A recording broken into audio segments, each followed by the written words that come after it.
Welcome back. You are on the road. It's Riders of the Dawn. This is Stu. This is Jay.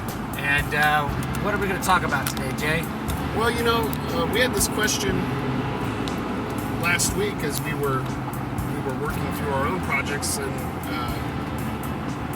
how do you find a good cover design artist? Yeah, how do you farm out work? Yeah, so I spent most of the weekend trying to figure this out, and there's quite a few really great resources that I came up with, and I made a few contacts, and I think it was overall a really productive weekend. So we talked all last week. We talked about self-publishing and the things that you needed to keep in mind.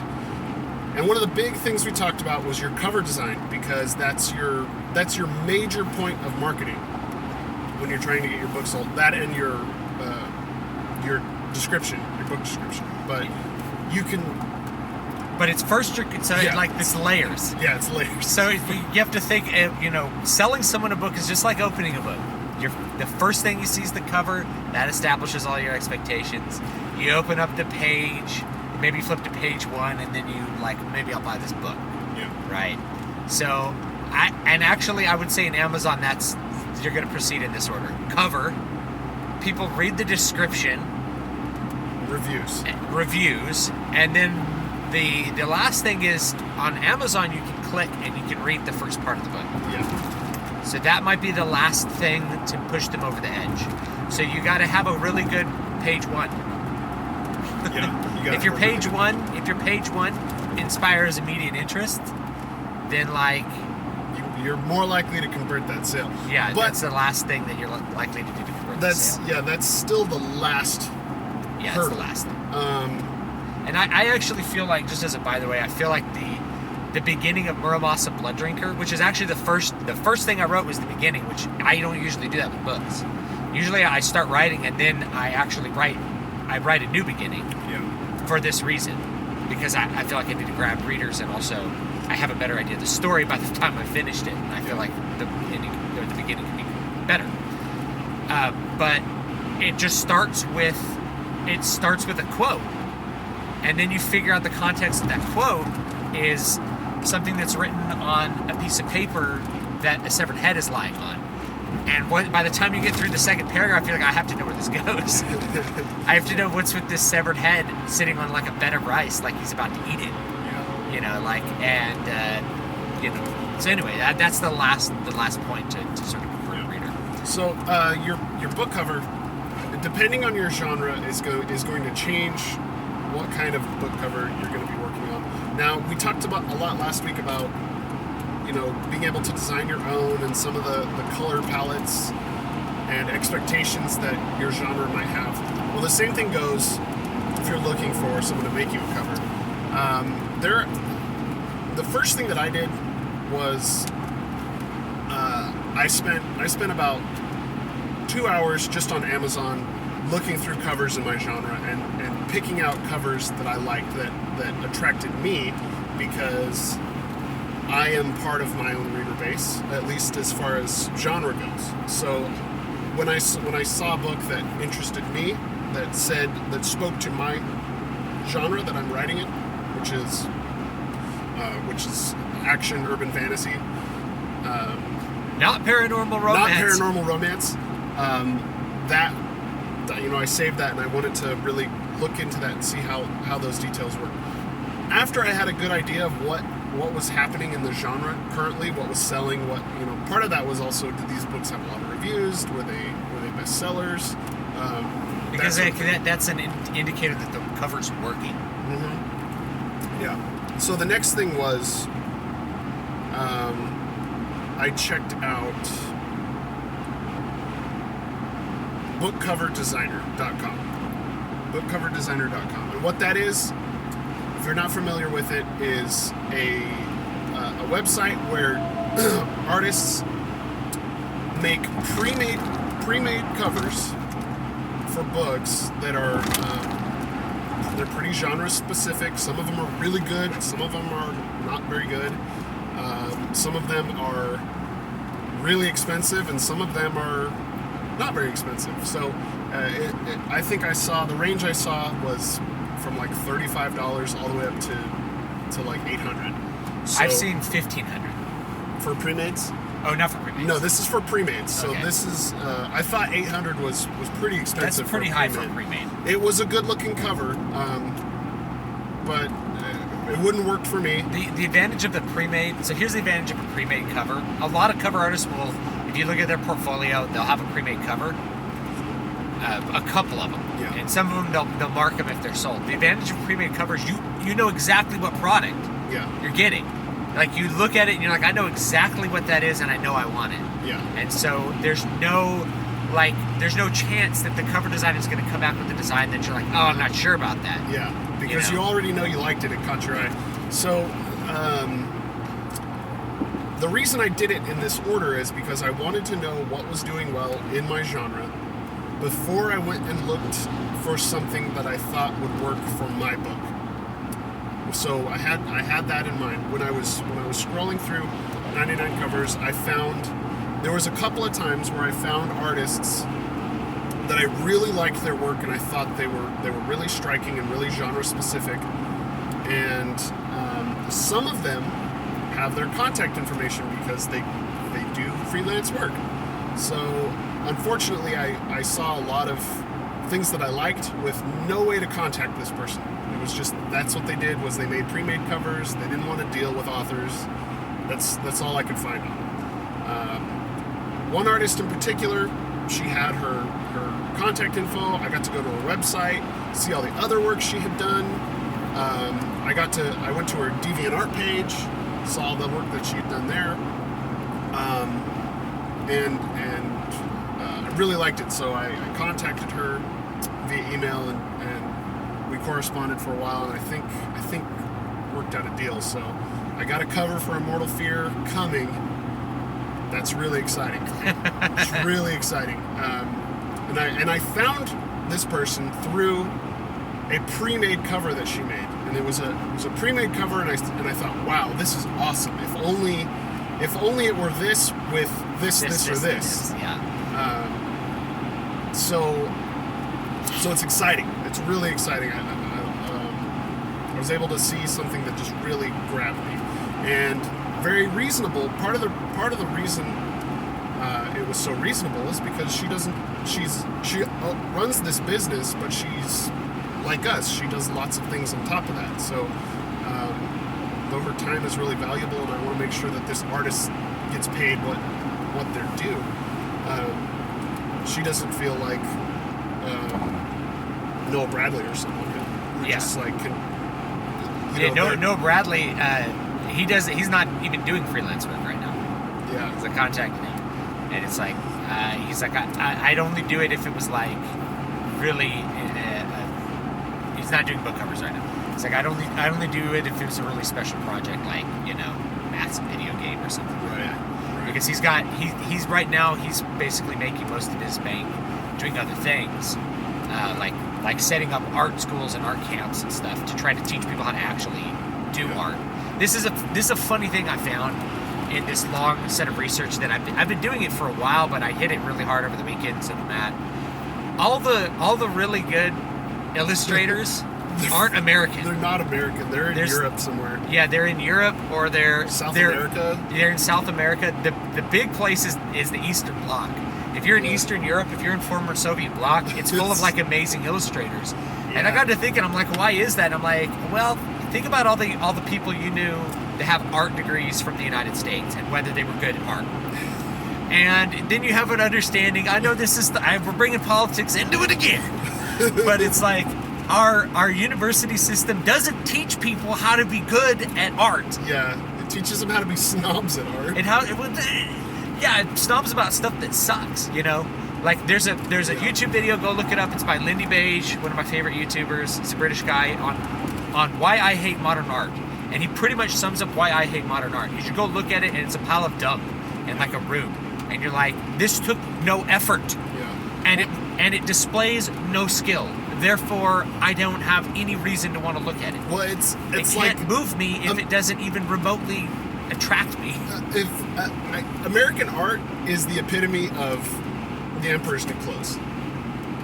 Yeah, and You know? I think a lot of that is in Western European art as well. Yeah. Which is why the Eastern Bloc countries, the Soviets wanted their art to be functional and to like inspire the people and that kind of stuff. So they didn't tolerate like piles of dung in empty rooms as art. It They're wasn't- like, well, just to make you rethink art. They'd be like, take him to the gulags. we want art that inspires the people.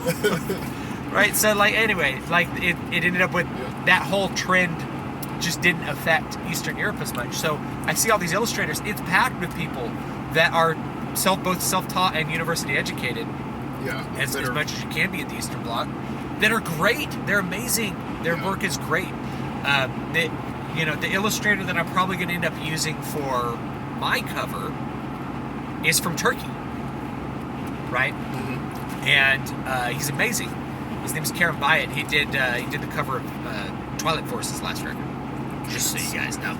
And if you like the cover of Twilight Force record, which I did, might be my favorite record cover. Yeah, it's so good. It's amazing. You see it on an LP, you open it up, and it's got like the castles and the rainbows. You're like, this is the greatest thing I've ever held. And then you listen to the music, and you're like, I love this music. It's like a perfect representation of what Twilight Force was all about. So anyway, I'm looking at him. So where did you find him? Okay, so I actually found him on DeviantArt. Like I knew who he was, but let's explain what DeviantArt is. So yeah, this is something that. So anyway, let's back up one step because we're kind of talking about our experiences, but let's see if we can give some useful information. Yeah. So how do you find a cover artist? So first way is find covers in your genre that you like and see who did them, and go find them on the internet using Google. Yeah. That's a really, really good method because if somebody did a cover that you like, somebody did art that you like, they're for hire. Yeah. They'll do your cover. And let me tell you, an artist doesn't really care about whether I'm doing this as an independent artist or I'm doing it as part of a bestseller. Yeah. And I know that because I've contacted them. Yeah. All they really care about is I want to make a good product. I do this and this is what I charge because I feel that the product is worth that. Yeah, they're not making money. They're not making royalties on your book. Yeah, you're going to pay. It doesn't them. work that way. Yeah. Yeah, so you pay pretty much up front to license whatever they're doing, and then you get to use it. So that's that. That's a really good method. The other way that I spent a lot of time on DeviantArt the last however long, just looking through lots of illustrations because I decided I needed an illustrated cover. I decided I needed an illustrated cover because the big boys in my genre all have illustrated covers. Photo manipulation covers are a really big thing right now because they're cheap and they're easy to do, and they look really good because they're based on real models. Yeah. At the end of the day, they end up looking really good. So it's one of the easiest, cheapest ways you can get a really good looking cover is a photo manipulation cover. But if you look at the giants of the fantasy genre and you look at all the big books that have existed in fantasy, virtually none of them have a photo cover. Yeah. They all have an illustrated cover, and especially in the genre I'm writing in, which is heroic fantasy, Michael Moorcock, Tolkien, Sanderson, all these, and on down Jordan. the list. Yeah, Robert Jordan. They all have these illustrated covers because that's just tradition. And so, illustrated covers also have a different effect. So I wanted to do an illustrated cover. Anyway, so I'm looking through lots of illustrations, and a lot of people on DeviantArt are just hobbyists, but that doesn't mean they won't do a book cover for you. Yeah. So if there's something that you see a painting that really strikes you, that's like, man, this looks like it would be great for my story if it were like this. Yeah. Go contact that person. You can send them a note on DeviantArt, and they usually have their contact info there, and ask them what they would charge for it. Yeah. Then there's a bunch of professional book cover designers that use their portfolio on DeviantArt. Problem with DeviantArt, I'll just tell you what the problem with it is that the SEO on it is really bad. So if you're searching for stuff on DeviantArt, you're not going to find, it's not going to be easy to find what you want. You have to find what you want through some other ways. And one of the big ways to do it is that people on DeviantArt make collections on DeviantArt. art. So I looked through a bunch of collections that were fantasy book cover collections.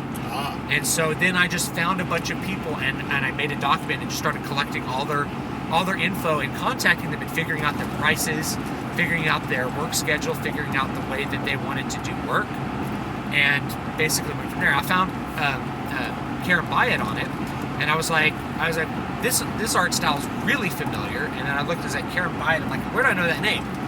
Oh, he did Twilight Force, and he's also done concept art for Blizzard.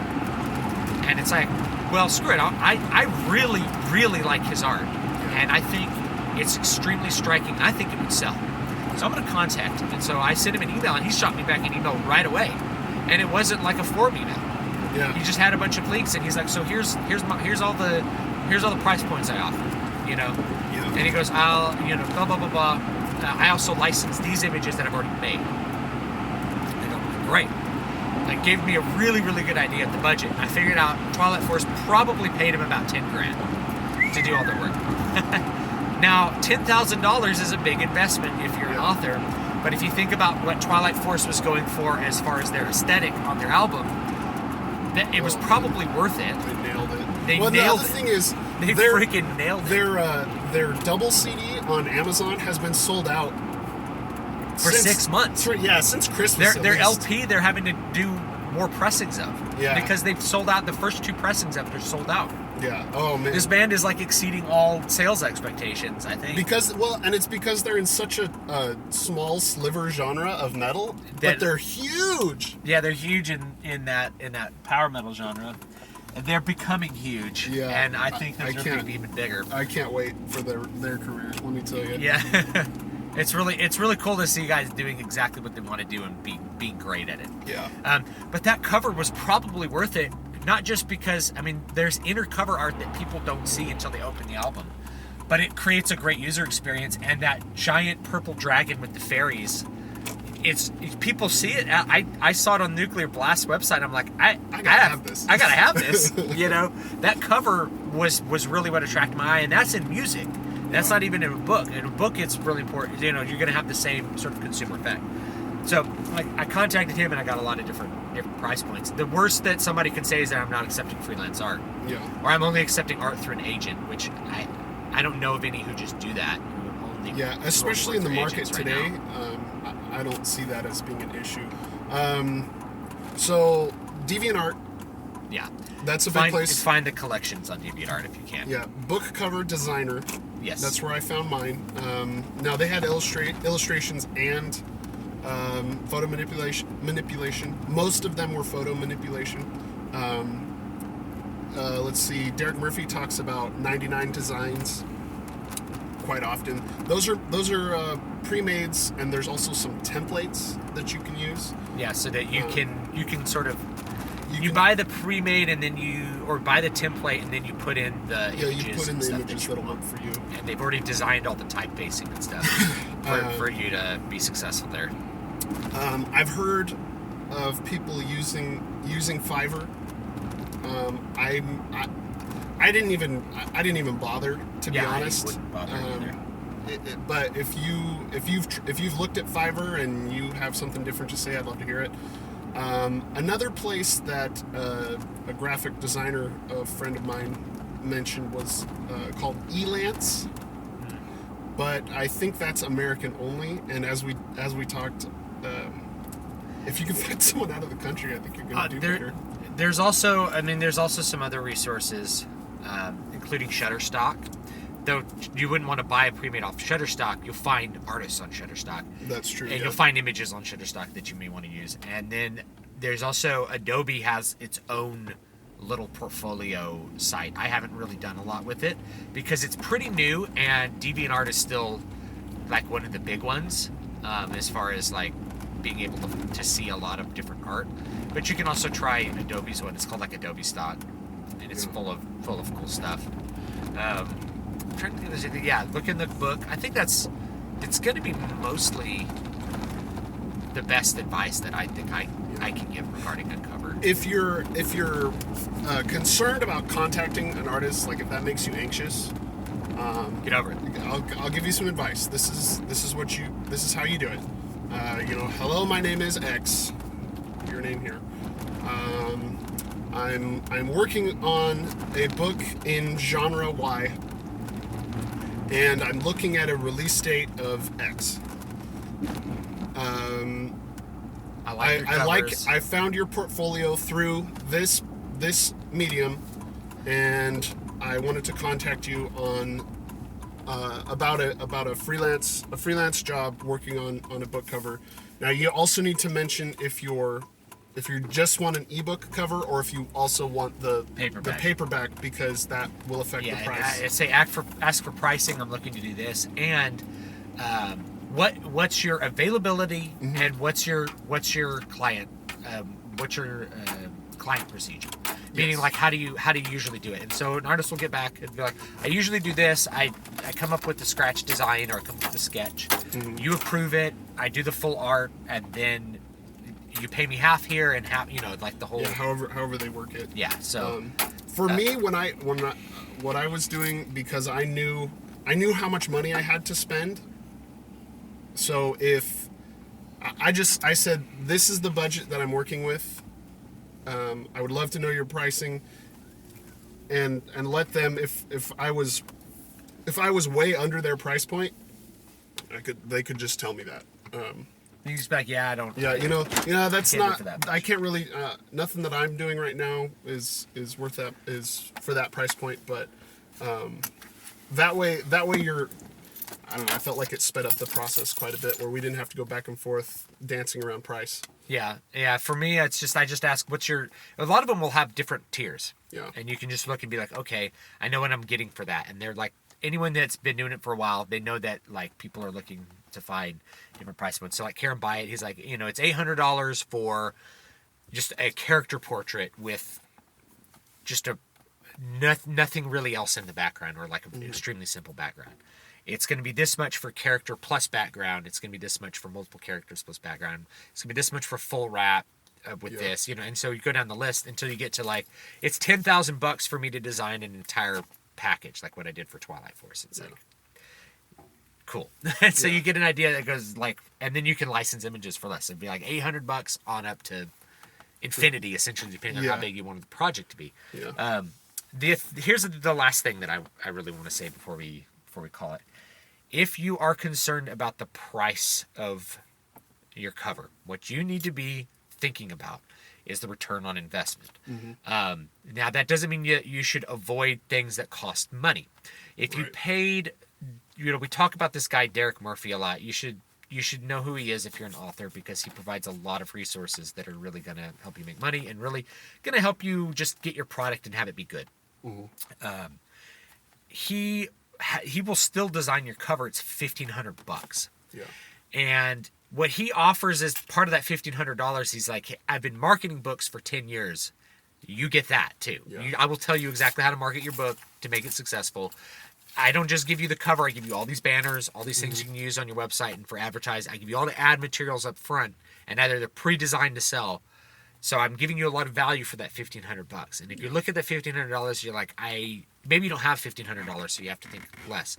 If you have $1,500, you're like, well, how long is it going to take you to make $1,500 back? That's what you have to think on. Yeah. Because eventually you can make the $1,500 back, but how long are you willing to wait to get back to zero and then finally get into the black on a book? Because it may be a while. If I paid Karen Byatt $5,000 to do some kind of insane book cover design, unless I'm selling a giant hardback, it's not going to be worth it for me to go to that level. Right. It's just not. Because for me to make $5,000 back, it would take probably years at this point. Well, plus the profit margin on hardcovers are just, it's not there. Yeah. Well, it is for big publishers, but it's not there for indies. I think it's there for big publishers because they can write them off as a loss. I hadn't considered that. Yeah. Yeah. So think about the budget and how long it's going to take to recover it. Because you may be like, I don't want to spend $300 on a book cover. And maybe, I'm gonna introduce an idea. Is like, maybe we could come up with a resource, a list of book cover designers and what they do. Yeah, and we maybe could definitely make do that public, and maybe that can be something that we can run on on our websites. Yeah. To just help people figure that out, because it's a big thing. Because I've found guys that will do it for $200 and do probably really good work, and then there's people who do it for $200 and the work is crap. Yeah. So it's finding the stuff that you think is already that's already good. Mm-hmm. Have that contact info. Have some price points right ahead, so you can look right down there and be like, okay, I'm looking to spend $300 on a book cover in this genre, and boom, this person will do it, and there you go. Yeah. You should be okay spending a little bit of money on a book cover because that's what's going to sell your book. Yeah. If you're not willing to have a good book cover, then you're never going to make an ROI on your time investment writing it. Yeah. Much less a return on investment of the payment of the cover. Yeah. So you got to look at it that way. If you spent $500 for a cover, but it makes you sell 500 more copies in the first month, then it is well worth that $500. Yeah. You got to think about it like that. Okay. So if you're like, well, maybe I'll draw my own. It doesn't work out very good unless you're already a really good visual artist. Yeah. From Czechoslovakia or from Serbia. Yeah. Yeah. Right. Or yeah, so that's it's so true. There's so, no Czechoslovakia anymore. I'm just being silly. I already know that. Some of the Stu said Czechoslovakia is a country, and it's the Czech Republic and the Slovakia Republic. The Slovak. I can't believe he said the Czechoslovakia. It hasn't been a country in 20 years. 30 years. It's too much, man. All right. It's too much. All right, guys. This has been Riders of the Dawn. This is Stu. You can find me at davidbstewart.com, bbspress.com. This is Jay. You can find me at matthewjwellman.com. And we will see you guys next time. Later.